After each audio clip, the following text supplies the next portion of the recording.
Ogah gaduh seperti Jan Huadiana, pengusaha kembalikan 16 ijazah ke eks-pekerja, ada ditahan 9 tahun. Kasus penahanan ijazah yang dilakukan UD Sentosa Sil milik Jan Huadiana yang viral hingga menimbulkan polemik panjang, diduga membuat pengusaha lain yang melakukan hal serupa merasa ketakutan. Mereka akhirnya mengembalikan ijazah karyawannya yang ditahan setelah difasilitasi Dinas Perindustrian dan Tenaga Kerja, Disperinaker, Kota Surabaya. Hingga Kamis, 24 April 2025, ada 16 ijazah yang ditahan perusahaan itu akhirnya dikembalikan ke eks-karyawannya. Satu di antaranya bahkan telah ditahan selama 9 tahun. Sebelumnya, para karyawan ini mengadu ke posko pelayanan pengaduan penahanan ijazah Balai Kota Surabaya. Hingga saat ini, posko pelayanan pengaduan penahanan ijazah telah menerima 36 aduan dari 24 perusahaan. Aduan tersebut belum termasuk laporan di UD Sentosa Sil yang saat ini turut diduga menahan ijazah karyawannya.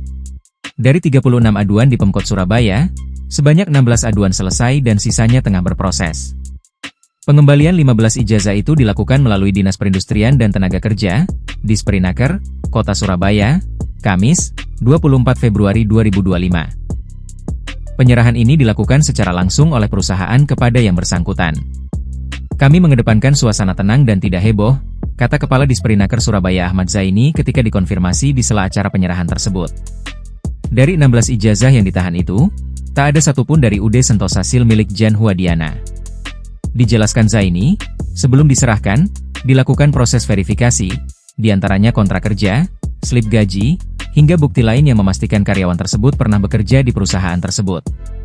Tak hanya persoalan ijazah, penahanan dokumen pribadi juga dilakukan terhadap akta kelahiran. Pemkot Surabaya turut mengakomodasi aduan tersebut. Disperinaker Surabaya menindaklanjuti arahan Wali Kota Surabaya Eri Cahyadi untuk menyelesaikan aduan soal penahanan ijazah. Pemkot Surabaya berharap pemenuhan hak karyawan tetap diberikan selaras dengan pertumbuhan positif investasi di Kota Pahlawan. Menurut Zaini, semangat tersebut mendapat sambutan baik dari masing-masing perusahaan. Pada proses klarifikasi, perusahaan juga proaktif untuk menyampaikan detail informasi yang dibutuhkan Pemkot. Berdasarkan proses klarifikasi kedua belah pihak, penahanan ijazah disebabkan oleh beberapa hal.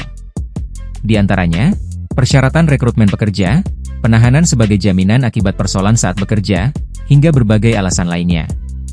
Perusahaan yang melakukan penahanan terdiri dari berbagai bidang.